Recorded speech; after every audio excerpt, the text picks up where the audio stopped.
onye ga-abụ ka ọ ga-abụlili n'ụwa ọzọ ike nka onye ya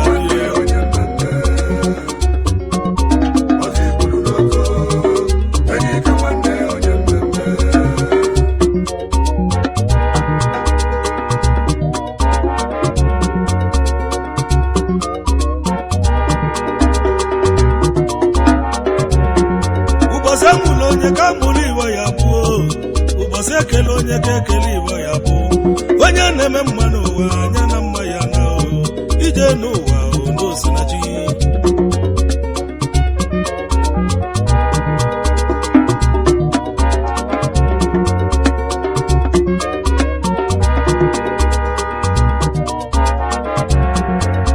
amụrụ ketu esam nwa azụ ọnụ ga-ele eze azụ nwa imesi eguzi akwụkwọ wee kpata ego fama kena ji oyela gas ime enyi nwụ na chukwu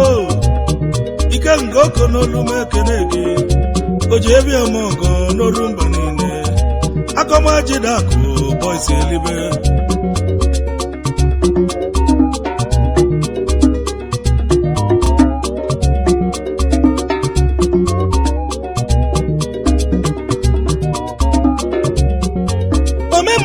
ya na omemma na onwere ụgwọ dị mma ndị nyere aka bụ abalị ọba one n'ụwa ọzọ ike nga n'iya dị MTN Orumba North and South Vice President Cardinal Fitness Club of Nigeria Odogwu ndị Okojemonụ na Lagos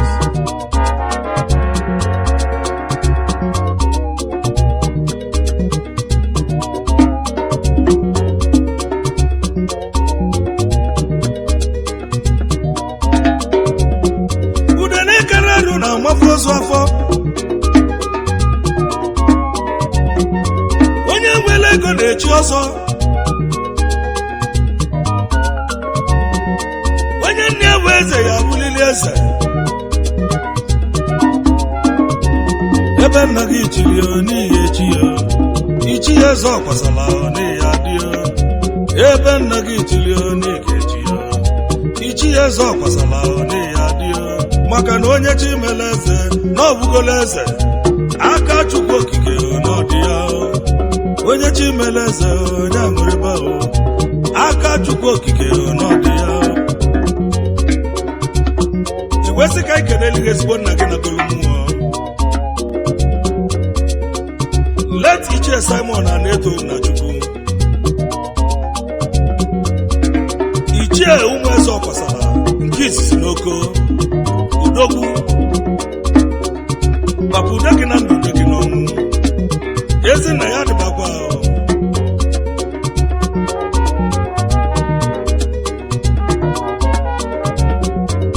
anyị wee na-ekelekwe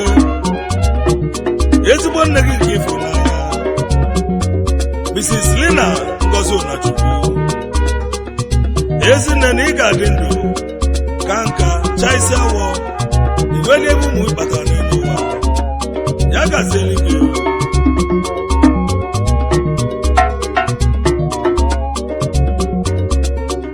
Chief Ibai Chukwu na Chukwu ike nke oko Ojiefie Mogo n'Orumba North and South MTN Orumba North and South Ichie eze ọkwasara n'oko Akọmajidakụ Chief Executive Officer Farmer Energy Oil and Gas Ozi Ibudoko Odogwu ya gazieli gị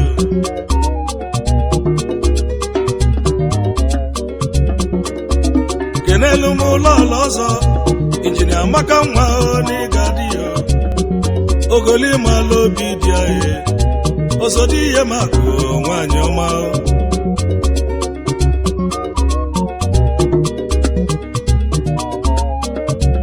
Ozi Ibudoko na ọsụ nwa ekele eke ike nga oko na ya dị egwu oge n'ụgbọ ka nji bịa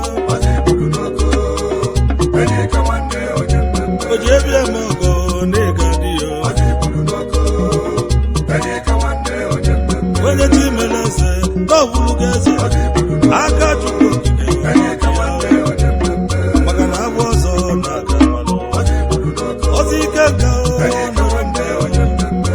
mala obodo ọsụma ekene gị ọzọ ibudogo onye ga-adị ya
Executive Officer Jinak West Africa Limited Odogunya Gazeligio Omelora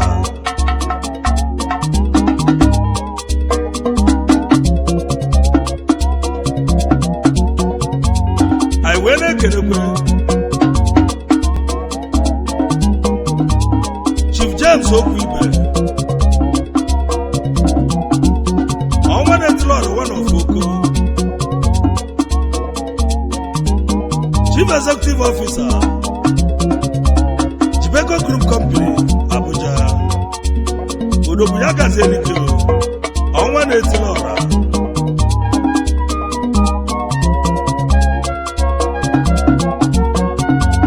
Aiwene Kenekwe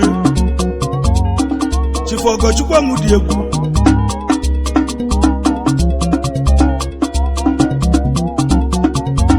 Obatobi one of Oko Kingdom Omekania Chief Onyomaya Gazeligio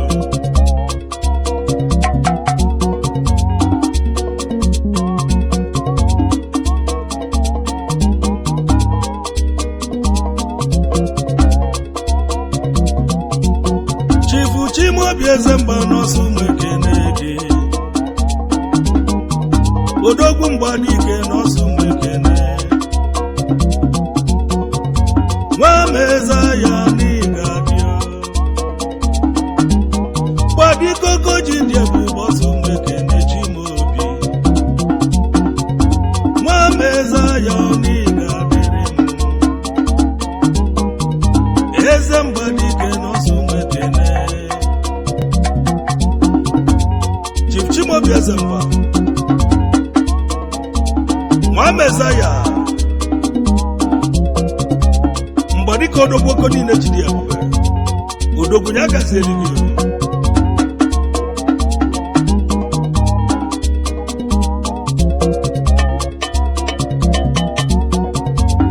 Aiwene Kenekwe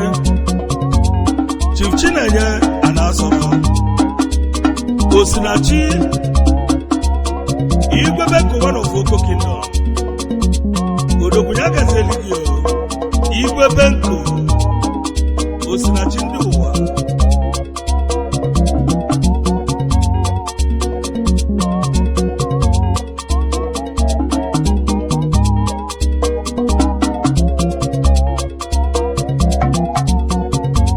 kedu maka Chief Imam Mobo Moko International Ntagu one of Oko Kingdom Odogunya Gazeligio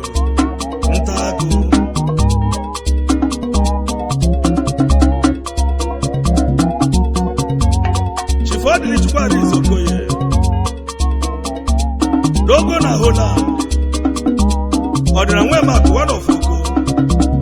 Dogo na Nanso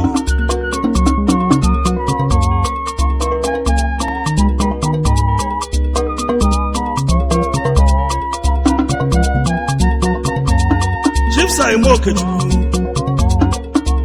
Chialugo one of Oko Chief Executive Officer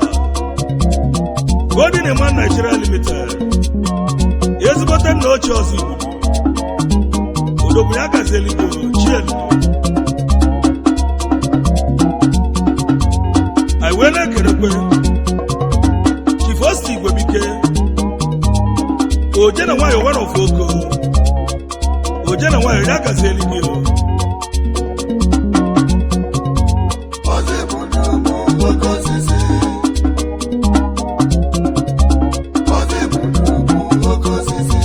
Kedu maka Chief Anthony si asusu Kabila Lagofuzi Ebu President Kaduna Fitness Club of Nigeria Odogunya Gazeligio Kabila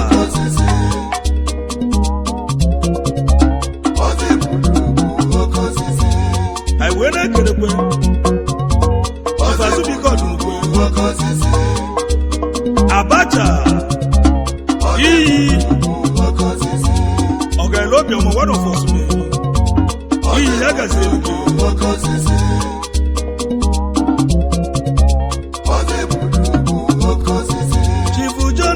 okeke n'ọsọ ụmụ ekene eke ọka ọ bụla ụzọ n'ịga dị bigi bigi bigi bigi ọka ọ bụla ụzọ n'ọsọ ụmụ ekene bigi Chief John Okeke enye ọka obuzo one of ọka etiti Chief Executive Officer Great Remarks Oil and Gas Odogunya Gazeligio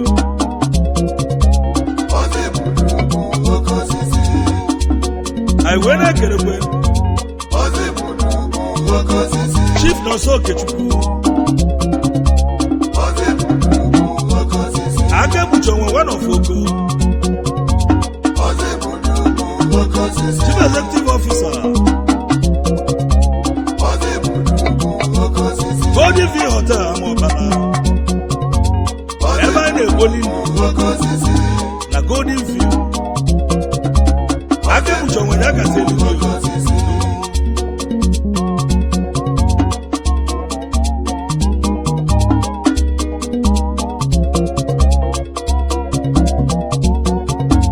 kedu maka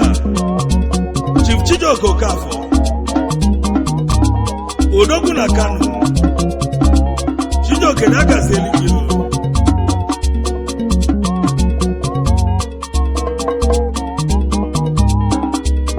Aiwene Kerekwe Chief Engineer Chinedu Ezikwe na-eme ọzọ ozuru onye one back one of the club ya Odogunya Gazeligio ọzọ ozuru onye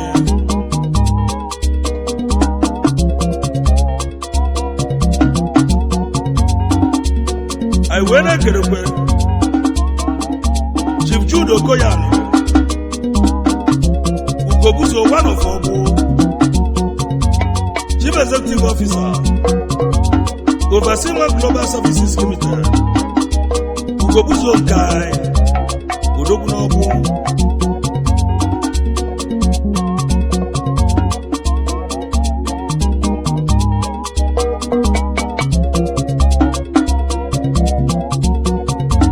Aiwene Kerekwe Chief Kisili Bokwe Nwachidamelu Ono one of Eku in Afukiri Autonomous Community Umuahia Chief Executive Officer Ugege Oil and Gas Odogunya Gazeligio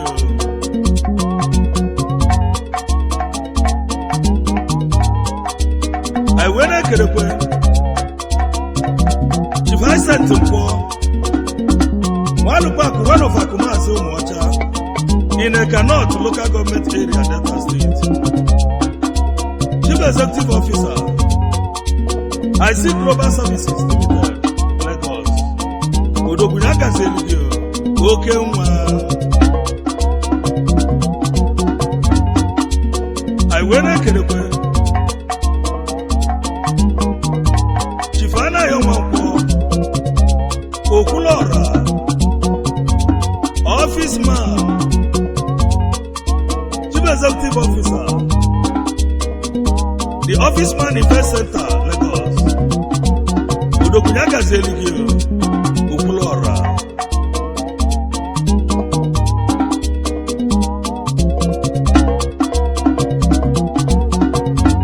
Iwesipaka Ikeneligi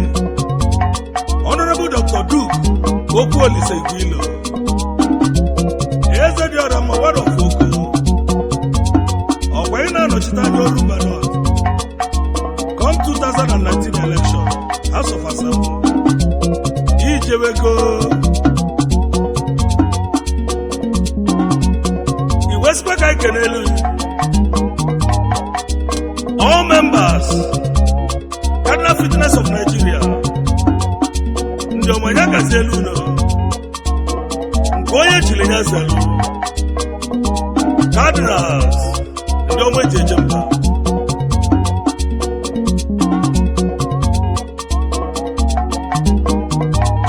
Iwesipaka Ikenelu all members of Oko People's Union, OPU,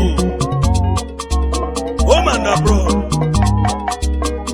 Nkoye Chilenyazelo, Oko People's Union, Ndobe Jejemba Nwanine, Ndomanya Gazeluno.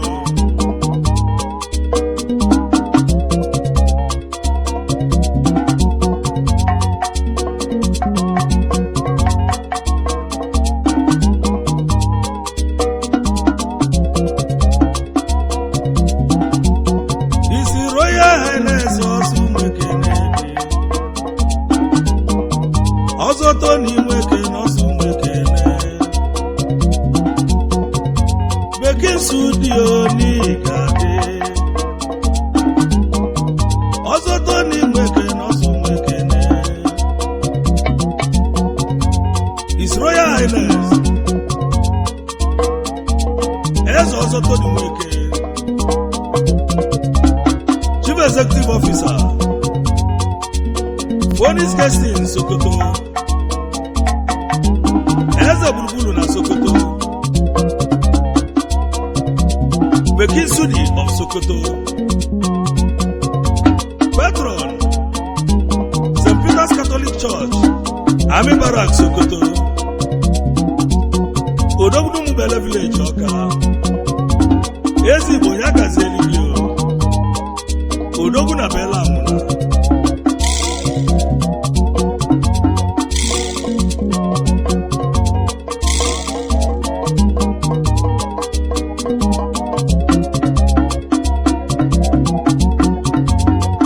Kenga no sumekene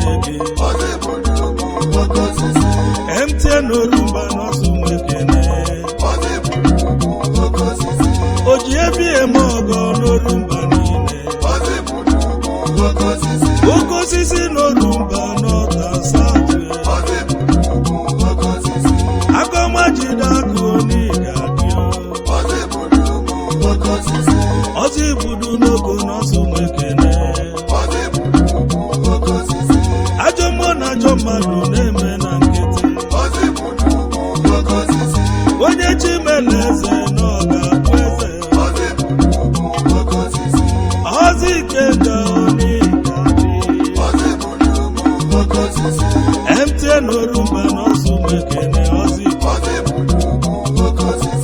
ọzọ igbu n'oge onye agazie ọzọ eji mmanụ ogo